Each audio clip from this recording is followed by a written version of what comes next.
All right, welcome back to Local News Live. I'm Victoria Shirley. We are launching a new segment today with our very own Nicole Newman out of Washington, D.C., and we are calling this segment the D.C. Rundown. She's going to share with us the top stories out of Washington. Nicole, thank you so much for joining us this morning. Thank you for having me. I appreciate it.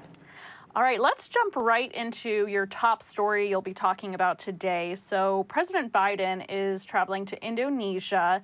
So what can you tell us about this trip? Victoria, what I can tell you is that President Biden is in Bali. He will be there for the week-long conference. Now, we're talking the G20 summit. So we're talking heads of states and governments of the world's top economies meeting to talk about shared global priorities. Topics will range from the energy crisis, food and fertilizer shortage, as well as the war in Ukraine. All right. And is Russian President Vladimir Putin expected to attend the summit?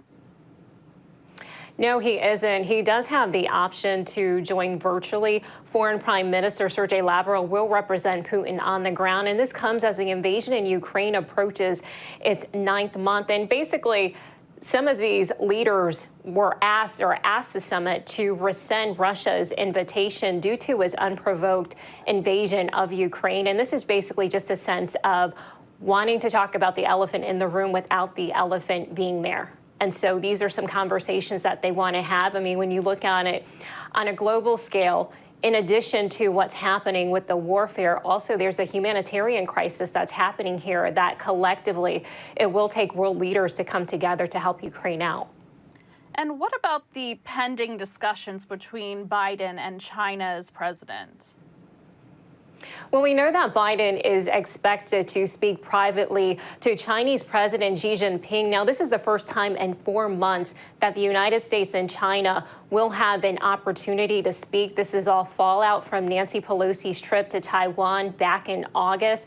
China saw it as a slap in the face. And just to kind of put some context here, there's been conflict between Taiwan, and China going back to the 1950s, and basically Taiwan is self-ruled, and China believes it should be a part of its country. And we have heard in recent weeks where President Biden has said that if China was to strike Taiwan, that the U.S. would come to Taiwan's defense. All right, let's move on to former President Donald Trump. So he is expected to make a big announcement tomorrow. I feel like we've heard this a number of times. What can you tell us about this particular one that we're hearing about here? You're absolutely right. We have been hearing this since last week, around right before the midterm elections. Basically, what we're anticipating is Trump announcing what his plans will be for 2024. Basically, many people think that he's going to announce another run for the White House, but we won't know for sure until he actually makes that announcement, which is scheduled for tomorrow at Mar-a-Lago in Florida. All right. And speaking of the former president, what about his lawsuit against the January 6th committee? Yeah, today was the deadline for Trump to comply with the subpoena to give testimony to the committee. But over the weekend, he sued the panel as a way to challenge the subpoena for documents and his testimony. In his lawsuit, Trump is questioning the legitimacy of this committee and claims he should be immune from talking about his time in office. Okay, and plenty of things. We just need to stay tuned for all of those topics. Let's talk about Congress. Congress is returning for a lame duck session. Congressional leaders are back after campaigning in crucial midterms. What can you tell us about this? Basically, their top priority is going to be to keep the government open. Leaders are expected to get right to work on passing a bill to fund the government. Now, they passed a short-term fix back in September, but you know what? That deadline is up not next week, actually next month, December 16th. So that's going to be the top order of business there. And what is the time frame we're talking about here? A very, very short time frame, just to the end of the year, because the new leaders will be sworn in on January 3rd. And since the legislation has to be passed, is there a risk Democrats may try to add additional measures that they want to clear before the end of the year? Yeah, for instance, one of them is the funding for Ukraine. We've heard Republicans, as they were campaigning, basically saying they want to pull back some of that funding that the Biden administration and that Congress has been trying to push forward to help the Ukrainians in their offense against Russia. Also, some other measures are included could be the COVID-19 pandemic, as well as more funding for the Justice Department to look into the January 6th Capitol attack.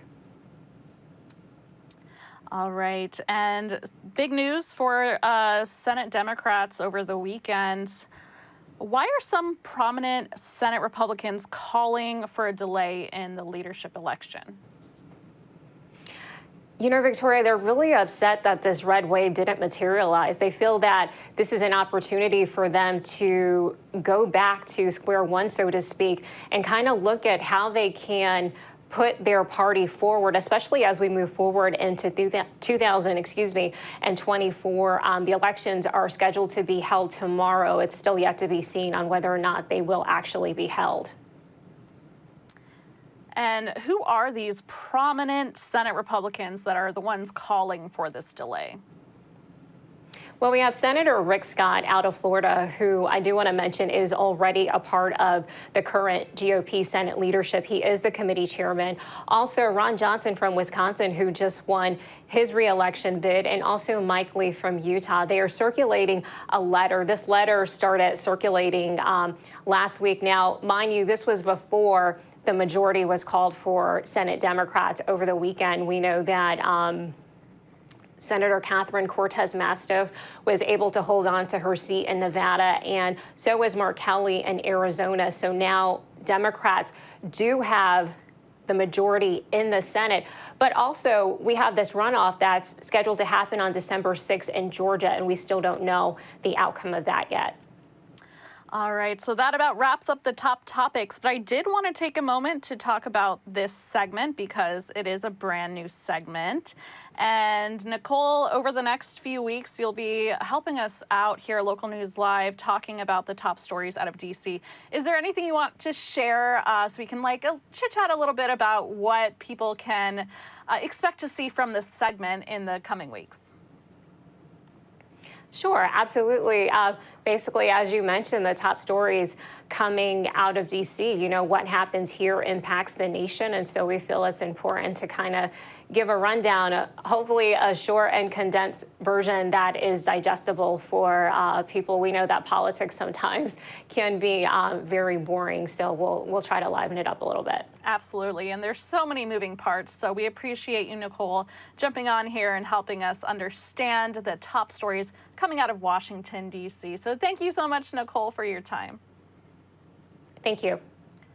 All right, again, that was Nicole Newman out of our Washington, D.C. Local News Live Bureau. We are going to take a quick commercial break. We'll be right back.